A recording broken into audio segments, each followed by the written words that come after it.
എനിക്ക് പണ്ട് മുതലേ ഈ ബാക്ടീരിയ വൈറസ് എന്നൊക്കെ പറയുന്ന ചെറിയ ജീവനുകളോട് ഭയങ്കര ബഹുമാനമാണ്. കാരണം എന്താണെന്ന് വെച്ചാൽ നമ്മൾ സൂക്ഷിച്ച് നടന്നില്ലെങ്കിൽ അവർ പിടിക്കുന്ന ഇരകളാണ് നമ്മളും നമ്മുടെ ശരീരവും. നമ്മുടെ സെല്ലുകളിലെ DNA, RNA എന്നീ സ്പെയർ പാർട്സൊക്കെ ഉപയോഗിച്ച് അവർ കൂടുതൽ സ്മാർട്ടായിട്ടുള്ള ജനറേഷനെ ഉണ്ടാക്കി നമുക്ക് അസുഖം വരുത്തി, ഇൻഫെക്ഷൻ വരുത്തി നമ്മളെങ്ങ് തകർത്ത് കളയും അവർ.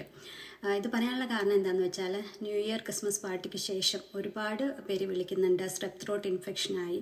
അപ്പോൾ ഫ്ലൂ എന്ന് പറയുന്നത് സെക്കൻഡറി ബാക്ടീരിയൽ ഇൻഫെക്ഷൻ വന്നിട്ട് സ്ട്രെപ്പ് ത്രോട്ടായി നല്ല പനി കൂടി നിൽക്കുന്ന ഒരവസ്ഥയാണ് ഇപ്പോൾ ഉള്ളത്.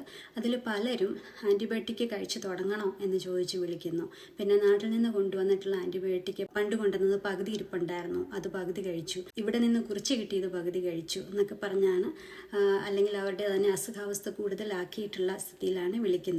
കഴിഞ്ഞ ശനിയാഴ്ചകളിൽ ഞങ്ങളുടെ ഫാർമസിയിൽ നിന്ന് ഡോക്ടർ കുറിച്ച് കൊടുത്ത മിക്ക മരുന്നുകളും കട്ടി കൂടിയ ആൻറ്റിബയോട്ടിക് അത് 7 or 10 അതിൽ കൂടുതൽ ദിവസത്തേക്ക് കഴിക്കാനോ ആണ് നമ്മൾ ഡിസ്പെൻസ് ചെയ്തിട്ടുള്ളത്. എഫക്റ്റീവായിട്ട് ആൻറ്റിബയോട്ടിക്കുകൾ ഉപയോഗിച്ചില്ലെങ്കിൽ ഇപ്പോൾ കുറഞ്ഞ അളവിൽ നമ്മുടെ ശരീരത്തിൽ ഉള്ള ആൻറ്റിബയോട്ടിക്കിനെ അതിജീവിക്കാനുള്ള ബാക്ടീരിയയ്ക്ക് അതിനെ നമ്മൾ ഫ്രീ ഓഫ് കോസ്റ്റായി ഒരുക്കി കൊടുക്കുന്ന ഒരു റിസർച്ച് ആൻഡ് ഡെവലപ്മെൻറ്റ് സെൻ്റർ ആയിട്ട് മാറും നമ്മുടെ ശരീരം. ഇവിടെയുള്ള എല്ലാവർക്കും ആൻറ്റിബയോട്ടിക് കംപ്ലീറ്റ് ചെയ്യണം എന്നറിയാം.